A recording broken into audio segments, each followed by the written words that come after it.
नहीं थी, और जब दुश्मन देश आंख दिखाता था तो तब सरकारें कहती थी कि कुछ मत बोलो, कहीं दुश्मन देश नाराज न हो जाए।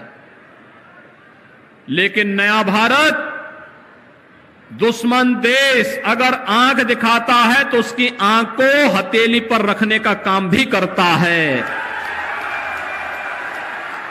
ये नया भारत है, जिस नए भारत में गांव के लिए, गरीब के लिए, किसान के लिए, नौजवान के लिए, महिलाओं के लिए, समाज के प्रत्येक तबके के लिए शासन की योजनाओं को पूरी ईमानदारी के साथ लागू करने का कार्य हो रहा है। यानी नए भारत का नया उत्तर प्रदेश आज आपके सामने है। ये नए भारत के इस नए उत्तर प्रदेश के साथ आप सबका आह्वान करने के लिए मैं आपके बीच आया हूं। भाइयों बहनों, 2017 के पहले उत्तर प्रदेश में क्या होता था? 2017 के पहले उत्तर प्रदेश में 2017 के पहले उत्तर प्रदेश में कोई पर्व और त्योहार शांतिपूर्ण तरीके से आप नहीं मना सकते थे। पर्व और त्योहार आते थे, दंगे शुरू हो जाते थे, शासन प्रशासन के फरमान जारी हो जाते थे। होली 12 बजे के बाद नहीं खेलोगे, दीपावली रात्रि को 9 बजे के बाद आतिशबाजी नहीं करोगे, सावन के महीने में कावड़ यात्रा नहीं निकालोगे। यही तो होता था। जन्माष्टमी के अवसर पर कहा जाता था कि जन्माष्टमी के अवसर पर थानों में, जेलों में जन्माष्टमी का उत्सव नहीं होगा। और अयोध्या जाने में तो लोग ऐसे घबराते थे जैसे कि अयोध्या जाने से न जाने क्या हो जाएगा। लेकिन आज आपने देखा होगा पर्व और त्योहार कितने शांतिपूर्ण तरीके से संपन्न हो रहे हैं। कोई दंगा नहीं। 4.5 वर्ष में कोई दंगा देखा? कोई दंगा नहीं। प्रदेश के अंदर 4.5 वर्ष के अंदर आपने देखा होगा कोई आतंकी वारदात भी नहीं। बड़े बड़े आयोजन हुए, प्रयागराज में कुंभ हुआ, लोकसभा का चुनाव हुआ, अभी हाल ही में पंचायत चुनाव हुए। मैं देख रहा था हमारे सभी ब्लॉक प्रमुखगण आए हैं, जिला पंचायत के अध्यक्ष आए हैं। आपने भारतीय जनता पार्टी को जिला पंचायत अध्यक्ष और तमाम ब्लॉक प्रमुख जितवाए हैं, इसके लिए मैं आप सबको बधाई देता हूं और धन्यवाद भी देता हूं। लेकिन भाइयों बहनों, बड़े से बड़े आयोजन हो रहे हैं, कोई दंगा नहीं, कोई फसाद नहीं, कोई कर्फ्यू नहीं, कोई रोक नहीं। आप दीपावली मनाइए, आनंद के साथ मनाइए, आप होली मनाइए, आनंद के साथ मनाइए, पर्व और त्योहार आनंद के साथ मनाइए, और कावड़ यात्रा में भी शानदार तरीके से भगवान शिव का भजन गाते हुए कावड़ यात्रा भी निकालिए। कोई रोक टोक नहीं, कोई कर्फ्यू नहीं, कोई फरमान नहीं। और आपकी आस्था के सामने अब तो कोरोना भी पस्त हो गया है। कोरोना ने दुनिया को पस्त किया, आपकी आस्था और आपकी उमंग ने कोरोना को पस्त कर दिया। और इसलिए भाइयों बहनों, क्योंकि सरकार का पहले दिन से था, एक ही संकल्प था, अपराध और अपराधियों के प्रति जीरो टॉलरेंस की नीति के तहत कार्य करेंगे। हमने अपराध और अपराधियों के बारे में कोई किसी भी प्रकार की रियायत नहीं दी और दंगाइयों को संदेश दिया, दंगा करोगे 7 पीढ़ियां भरते भरते भरपाई करते करते थक जाएंगी, कभी पूरा नहीं कर पाओगे, इसलिए दंगा करना भूल जाओ। आज किसी पे झूठे मुकदमे नहीं होते, आज विकास के कार्य होते हैं। यही अंतर है। समाजवादी पार्टी की सरकार 12 में आई थी, आते ही दंगे हुए थे। कोसी कला का दंगा, बरेली का दंगा, लखनऊ का दंगा, कानपुर का दंगा, मुजफ्फरनगर का दंगा, हर तीसरे दिन एक नया दंगा। सरकार आई थी, समाजवादी पार्टी की थी, उसने पहला काम किया था श्री राम जन्मभूमि पर आतंकी हमला करने वाले आतंकवादियों को, मुकदमों को वापस लिया था। लेकिन भाइयों बहनों, हमारी सरकार जब 2017 में आई, हमने सबसे पहला काम किया, बहन और बेटियों की सुरक्षा के लिए एंटी रोमियो स्क्वाड का गठन किया। हमने पहला काम किया, किसानों का कर्ज माफ किया। 86 लाख किसानों का 36,000 करोड़ रुपए का कर्ज माफ किया।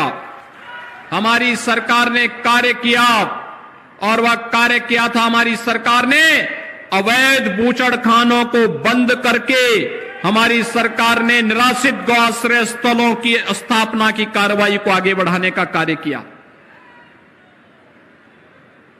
जब भाइयों बहनों सरकार की नीयत साफ होती है, सोच ईमानदार होती है, तो काम भी दमदार होता है। यानी नीयत साफ होती है, सोच ईमानदार होती है, तो काम भी दमदार होता है। और ये दमदार कार्य आज प्रदेश के अंदर आपको दिखाई दे रहा होगा, जहां पर भारतीय जनता पार्टी के विधायक हैं, वे मेहनत करके नई नई योजनाओं को लेकर के आ जाते हैं। कोई पॉलिटेक्निक बनाता है, कोई डिग्री कॉलेज बनाता है, कोई इंटर कॉलेज बनाता है, कोई मेडिकल कॉलेज बनाता है, कोई हॉस्पिटल लेकर के आता है, कोई आईटीआई और स्किल डेवलपमेंट का सेंटर लेके आता है, कोई उद्योग लेकर के आता है, कोई पर्यटन केंद्र के रूप में विकसित करने के लिए पैसा लेके आता है। जहां पर भारतीय जनता पार्टी के सरकार में कोई विधायक नहीं, भाइयों बहनों, वहां पर सपा, बसपा, कांग्रेस के विधायकों में विकास के प्रति रुचि है ही नहीं। वे तो केवल अपने आप तक सीमित हैं। उनके लिए प्रदेश परिवार नहीं है, उनके लिए अपना और अपना परिवार ही प्रदेश है, उससे बाहर सोच ही नहीं है। और भारतीय जनता पार्टी के लिए, प्रधानमंत्री मोदी जी के लिए पूरा भारत परिवार है, और हमारे लिए पूरा उत्तर प्रदेश की 25 करोड़ जनता ही परिवार है। उन सबके कल्याण के लिए कार्य करना, उन सबके उत्थान के लिए कार्य करना, और उन सबके खुशहाली के लिए कार्य करना। इसलिए विकास की इन परियोजनाओं को एक एक करके आगे बढ़ाने का कार्य हुआ है। याद करिए, हुदहुद चक्रवात आया था 2015 में, और भाइयों बहनों, अप्रैल 2015 में चक्रवात आने के बाद मार्च 2017 तक किसानों का उसका मुआवजा नहीं मिल पाया था। पिछले महीने अतिवृष्टि हुई थी 17 से 19 अक्टूबर के बीच। आज है 9 नवंबर, अब तक हम 5.5 लाख किसानों को उनकी फसल का नुकसान का मुआवजा बांट चुके हैं, और हर जिला प्रशासन से कह चुके हैं, जहां भी अन्नदाता किसानों को नुकसान हुआ है उसका तत्काल आकलन करके प्रदेश में भेजो, और तत्काल किसानों के खातों में पैसे भेज दो। आपने देखा होगा, पहले आपदा में जनधन की हानि होती थी, कोई पूछता नहीं था। महीनों वर्षों तक गरीब को कोई नहीं पूछता था, किसान को कोई नहीं पूछता था, बटाईदार को कोई नहीं पूछता था। आज दुर्भाग्य से कहीं कोई आपदा आई, कोई जनहानि हुई, अगले 24 घंटे के अंदर हमारा विधायक, हमारा सांसद, जिला प्रशासन उस गरीब परिवार के पास सहायता लेकर के, चेक लेकर के पहुंच जाता है कि भाइयों, ये आपका प्रदेश सरकार ने ये मुआवजा इसके लिए उपलब्ध करवाया है। आपने देखा होगा 2017 के पहले किसानों से क्रय नहीं होता था, आड़ती हावी थे। 2017 के बाद किसानों से सीधे क्रय किया जा रहा है। 2017 के पहले गन्ना किसानों का 7 वर्षों का गन्ना मूल्य बकाया था और इस समय हमारी सरकार ने 1,45,000 करोड़ रुपए का गन्ना मूल्य का भुगतान गन्ना किसानों के खाते में कर दिया है। नए सत्र में नई चीनी मिलें चलनी प्रारंभ हो गई हैं और सरकार इस बात के लिए पूरी दृढ़ प्रतिज्ञ भाव के साथ चल रही है कि अन्नदाता किसानों के साथ कोई अन्याय नहीं होने देंगे, कोई शोषण नहीं होने देंगे।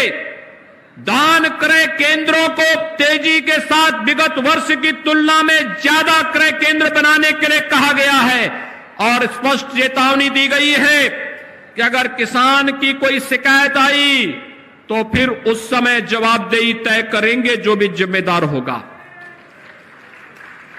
पहले नौजवानों के लिए नौकरी के लिए कोई सरकारी नौकरी निकलती थी, एक खानदान वसूली के लिए निकल पड़ता था और उस खानदान में तो महाभारत के सभी रिश्ते थे, काका भी थे, चाचा भी थे, नाना भी थे, मामा भी थे, भांजे भी थे, भतीजे भी थे, बबुआ भी था और बुआ भी थी।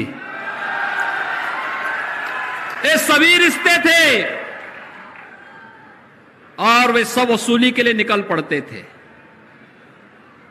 एक गरीब बेचारा जिंदगी भर की कमाई का पैसा बेटे की नौकरी के लिए देता था, न्यायालय स्टे कर देता था, पैसा भी गया, नौकरी भी नहीं मिली। लेकिन 4.5 वर्ष के दौरान भाइयों बहनों उत्तर प्रदेश के 4.5 लाख नौजवानों को सरकारी नौकरी हमारी सरकार ने दिया है। आप अपने अगल बगल देख रहे होंगे जितनी महिला आरक्षी भर्ती है ना, ये सभी 2017 के बाद ज्यादातर भर्ती हुई है और ये तब भर्ती हुई है जब हम लोगों ने कहा कि कम से कम 20% महिलाएं और बालिकाएं भर्ती होनी चाहिए जो कम से कम मजनुओं को ठीक तो कर सकेंगी। और आज आप देख रहे होंगे मिशन शक्ति के फेज 3 में इनके द्वारा बेहतरीन कार्य किया जा रहा है।